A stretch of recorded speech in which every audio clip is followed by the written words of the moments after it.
Hey, welcome back to Off Ramp Politics. I'm your host, Thomas Jason Anderson. Thank you again for joining me. Today, I'm going to try out something new. I asked some people, some followers on Facebook to throw out any topic they want. I'll break it down. Someone put out there, hey, talk about Venezuela and the situation there. So I'll talk about that, but also talk about Candace Owens and a few other things. And we'll start with Candace first because we talked about her yesterday and the situation with Turning Point USA. She had a meeting yesterday with Erica Kirk. I'm covering this, by the way, because like I said in yesterday's episode, I'm trying to help all of us, including myself, get off of the fictional stories that are running around politics right now, and hopefully we can get back onto some real solid ground. And this is a part of it because Candace Owens has a huge following, and a big part of the conservative movement follows her lead and supports her. And what she's doing and what she's leading them to has nothing to do with what we need as a nation or what anyone needs anywhere, actually. If you pay attention to what she's doing, I mean, her content, she's really just a thought cop. She's out there, attacking whoever it is that doesn't fit the right ideology for her, for the group she works for. And they hire their researchers and stuff, and they start digging into people, and she's the mouthpiece. Well, just today you had Alex Jones, and this is the guy, Alex Jones, Prison Planet, whatever guy, that guy. Uh, he came across a researcher out there in the world. I don't know the guy's name, but one of the big things Candace Owens has been putting out there is that these Egyptian planes have been following Erica Kirk wherever she flies. Anywhere in the world, there are Egyptian planes right there with her, and she found 73 instances. And so there's a blogger out there. I don't know. It seems like they're from Europe or something that actually went in and bought the flight data that Candace claimed she had, and when they reviewed it, they found that 66% of what she claimed was the case was not the case. So that's an example of, Candace has a group of researchers, she has a publicist, she has these people who do this work, and they're given a task, and their task here was to go after Turning Point USA. And so she's like a dog on a bone. She's out there doing what she's being paid to do. She's working with her group to do it, but her researchers just weren't on par, apparently. Now, even Alex Jones is pointing it out. And so she has this meeting yesterday with Erica Kirk, and everyone was, people are clowning her now because after the meeting, she came out and said, "Oh, I'm alive. I'm alive, guys." And she basically backed down from a lot of her claims. I guess she's repivoting. She's got to go back and meet with her team, I guess, her researchers, and they need to figure out a new angle of attack. And why is this happening? Why are we talking about this? Well, it's a big deal for this reason, because Turning Point USA is a hub within the conservative network that is used by the conservative movement and the Republican Party to not only recruit new people into the fold, but to focus and direct the people who are already in the fold. So TPUSA acts as almost an incubator for presidential elections, basically. So every 4 years, you tap into the Turning Point USA machine, and they turn out a massive amount of voters in a very organized way. And so that's what you're looking at when you're looking at Turning Point USA.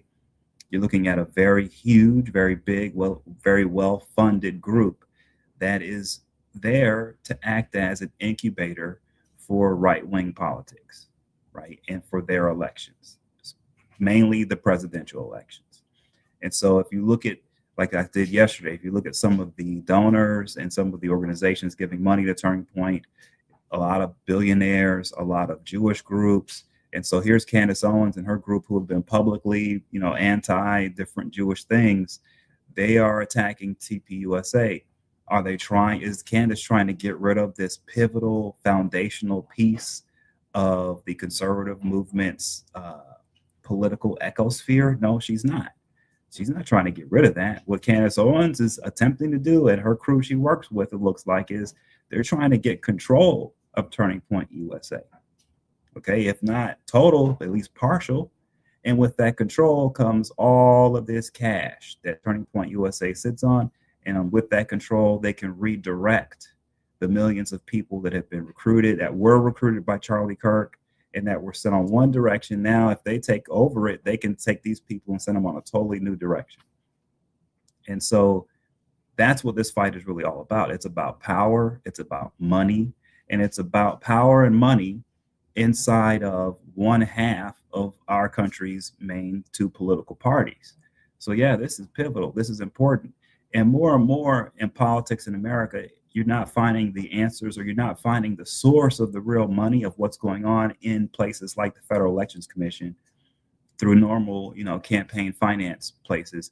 More and more American politics we're relying upon the dark money networks. And so nonprofit groups are a pivotal part of that.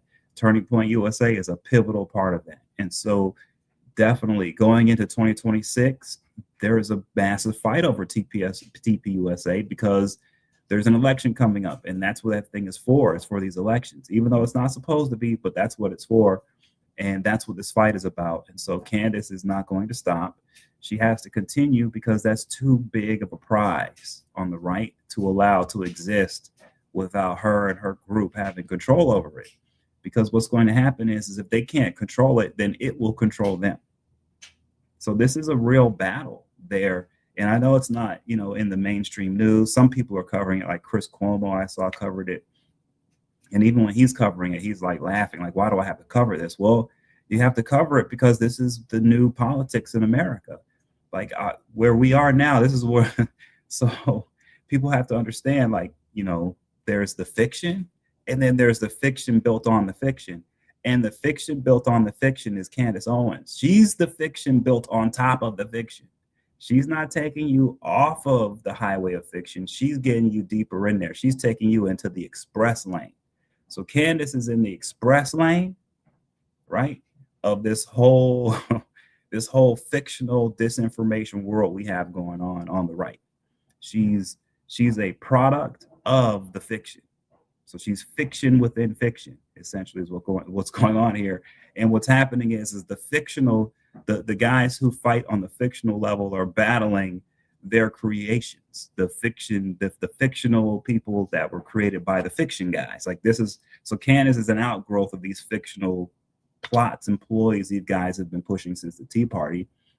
And so she's a product of them. Well, now she's fighting with the people who created her, basically, is what this is. And it's a fight over who controls the future of the Republican Party.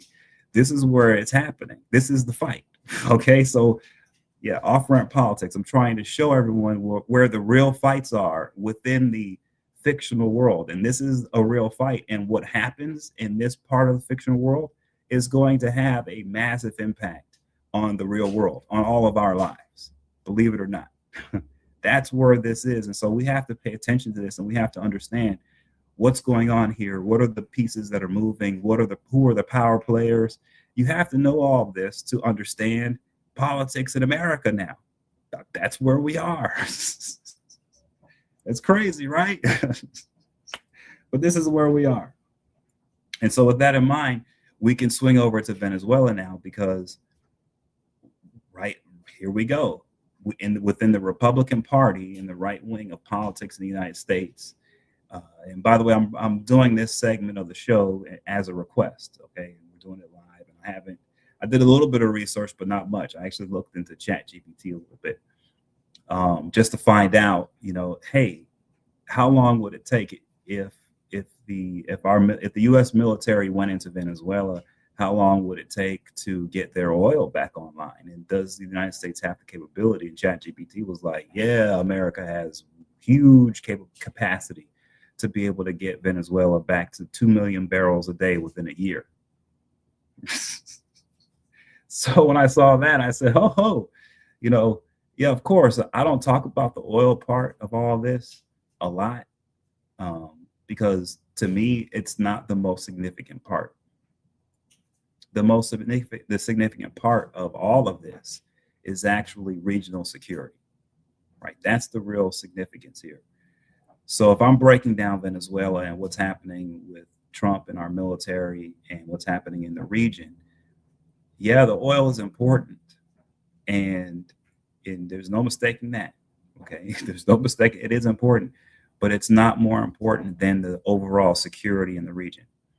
And when you look at the United States and where we are going forward, and the international maneuverings that we've been making recently, you can see that our encampment in the Middle East has pretty much ended, right? Like, we really are not encamped in that place the way we were for decades.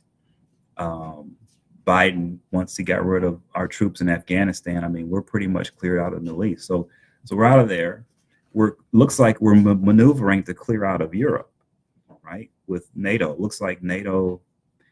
I understand Trump has been attacking NATO, but when you look at how the pieces have moved here, I think more and more Europe is coming to the realization that partnering themselves with us for their security isn't in their best long-term interest, that they need their own weapons and they need their own militaries to be strong to deal with guys like Putin and future Putins. So we're not going to be so heavy in Europe. And so here we have this huge military machine. Here we have huge security concerns here in our hemisphere. And the question becomes, right, do we allow, if we're pulling back from the Middle East and we're pulling back from Europe, do we allow Russia, China, and Iran to run Venezuela and the Caribbean region? Because when I say allow, we allow them because that's our backyard. The Caribbean's our backyard. It's right there. So are we going to go forward with this idea, America, that we won't be in the Middle East, we won't be in Europe, and guess what? We won't be in South America or the Caribbean either. I mean, if that's our position, that we aren't going to be in the Caribbean and South America, we're not going to be in Europe, we're not going to be in the Middle East, well, that leaves us in Asia, and China is more and more like, get out of there. So looking down the road here, America won't be anywhere in the world. We're not in Africa, really, right? And so a lot of people right now are going, yeah, finally they were defeated, is what people are thinking. I'm sure. But this isn't about defeat or victory. This is about a reshaping of the empire that is America. And the reshaping is one in which the focus now is in the Caribbean and South America. That's the focus. No matter how you want to cut this, no matter how you want to look at it, you can talk about Trump, you can talk about whoever you want. But when you look at all the pieces that are coming into place here, more and more and more, South America and the Caribbean has become, for America, like our pivotal place for the future going forward. It's pretty obvious. All right. And so that's where this problem with Venezuela comes in. So if we as an empire, if you want to look at us that way, or as a nation, however you want to look at us, if we're making this shift and we're now bringing our focus back home into our own hemisphere, into our own backyard, how do we do that with a guy like Maduro sitting in Venezuela? You can't. It's impossible, because part of Maduro's existence is to end the United States. Like, that's one of his missions. He's basically been born to do that. And so you can't have a guy whose primary mission is to end the United States sitting there in Venezuela with the biggest oil reserves in the world, and trafficking and drugs and having terrorists and all this stuff going on there, and expect the United States to have a secure future going. It's not going to happen. There will be no security there. That will be a hell zone, pretty much, right? With a Maduro-led region. And that's where we are. We are at a loggerhead where it's Maduro who wants to lead the Caribbean and South America into the future. And he wants to lead that future with the United States primarily being gone. That's his goal. That's choice number one, okay? And then choice number two in the region is the United States. And so yes, there is a history of the United States, us being in the world in different places and doing things that were not good. I think, however, what's happening now in the Caribbean and South America may be a little different. And I say it for this reason. I look at Guyana, and I've been looking at it now for since 2009, 2010, almost 15 years now. And the way that the United States has been working with the government of Guyana and with the people of Guyana is not the way the United States has normally worked with countries in the past. The way that, and here's the thing about it, it's not a partisan thing either. The Biden administration and the Trump administration, if you look at the policies of the United States in Guyana, they have been the same. There's no difference. There's no difference. If anything, the Trump administration has picked up and it has accelerated a lot of what the Biden administration put in place in Guyana. So what you're seeing now is a situation in Guyana, and it's proof of this. This is proof that you can see this. It's reality, right? Where our government is taking a different approach to the nation of Guyana. And instead of taking the approach of dominance and telling them what to do and using military power to force things on them, no, that's not what it is. What's happening in Guyana is more political. It's dealing with commerce, trade, and criminal justice, and wiping out corruption. That's where we're partnering at, and with border security with Venezuela. That's where we're partnering, and America is taking the approach with Guyana of saying, look, yeah, we're fighting Venezuela here, we're using military here, but we're doing that with this guy because this guy is vowed to be our enemy forever, and one has to be here, one cannot be. That's just the reality. And then on the other side, right next door to Venezuela, you have Guyana. And when you look at the situation there, what you see is maximum cooperation from the U.S. government. You do not see, and I'm telling you, I've been looking and watching, you do not see U.S. companies going in there, raiding the country, ripping up the environment, abusing people, taking land. None of that's happening in Guyana at all. If anything, the people of Guyana have been asking for the U.S. government to get more involved, to bring the FBI in, to start investigating some of the corruption there in the country. And so that's the dynamic. And I think what people need to understand is whether it's Trump or whoever's president, I believe, just looking at everything I've looked at over the last 15 years and looking at, the pieces moving in our own government here in the United States, that the situation in Venezuela is one that our government is signaling. Look at Guyana, and that's what we want with Venezuela. That's the signal. Now, can that happen? I doubt it. See, I think that there are true fighters in Venezuela and Colombia and in that region, and not just indigenous people who were born there, but I believe there are Iranians in there. There are terrorists in Venezuela. And, that's why we need the military there, because I believe there will be military action. I do believe Maduro will be removed one way or the other. But I think how that happens is very important, because if we aren't careful, there can be ramifications that were unforeseen, should we say, unforeseen ramifications, handling this situation in Venezuela the wrong way. I don't think we will. From what it looks like to me, we're positioning ourselves in a good place for everyone here, in my opinion. I could be wrong, but what I'm seeing out of the Trump administration, and I'm not you can look back, I'm not a guy who supports Trump, and I'm not a Trump guy, but if you look at how they're operating, yeah, they blew up those fishermen and those fishing boats, okay, but they're actually operating with a lot of caution, and they're very organized, and it's very methodical. Like, you can tell what's happening here is very serious. And if military force has to be brought to bear, it's going to come so hard. Yeah, I don't think we've seen that yet. Like we know about shock and awe from Bush, but I think the shock and awe from this is I think it's going to be surprising. So, but the problem is the blowback, and the blowback is going to be some type of insurgency domestically. But on top of that, there will be terrorism issues here in the United States if we have to militarily remove Maduro.